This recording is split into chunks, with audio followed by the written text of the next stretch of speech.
மதுரை மாநகராட்சி சொத்து வரி முறைகேடு வழக்கில் மூவருக்கு ஜாமீன் வழங்கப்பட்டிருக்கிறது. அந்த அண்மை செய்தியை பார்த்து வருகிறோம். நிபந்தனையுடன் ஜாமீன் வழங்கப்பட்டிருக்கிறது. மேலும் விவரங்களோடு இணைகிறார் எமது செய்தியாளர் மதியழகன். வணக்கம். மேலும் விவரம்.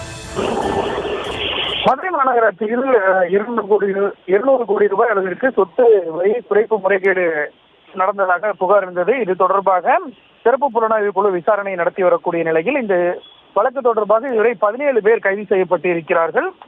இந்த நிலையில் இந்த வழக்கில் கைது செய்யப்பட்ட ஓய்வு பெற்ற உதவி ஆணையர் ரங்கராஜன், கணினி ஆபரேட்டர் கார்த்திக் உள்ளிட்ட 8 பேர் தங்களது ஜாமீன் கோரி சென்னை உயர்நீதிமன்ற மதுரை கிளையில் மனு தாக்கல் செய்தனர்.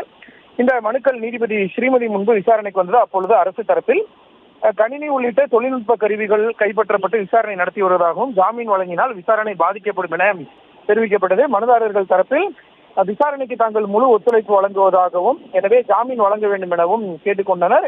இதனையடுத்து நீதிபதி பிறப்பித்த உத்தரவில் இந்த வழக்கில் 8 பேர் மனு தாக்கல் செய்திருக்கக்கூடிய நிலையில் 3 பேருக்கு மட்டும் நீதிபதி ஜாமீன் வழங்கியிருக்கிறார். அதாவது தொழில்நுட்ப உதவியாளர் தனசேகர், கார்த்திக், பாலமுருகன் ஆகிய 3 பேருக்கு நிபந்தனையுடன் நீதிபதி ஜாமீன் வழங்கியிருக்கிறார். நாள்தோறும் சம்பந்தப்பட்ட காவல் நிலையத்தில் ஆஜராகி கையெழுத்திட வேண்டும் என்ற நிபந்தனையை நீதிபதி விதித்திருக்கிறார். மற்ற 5 பேர் மீதான அந்த ஜாமீன் மனு மீதான உத்தரவை நீதிபதி ஒத்தி வைத்திருக்கிறார்.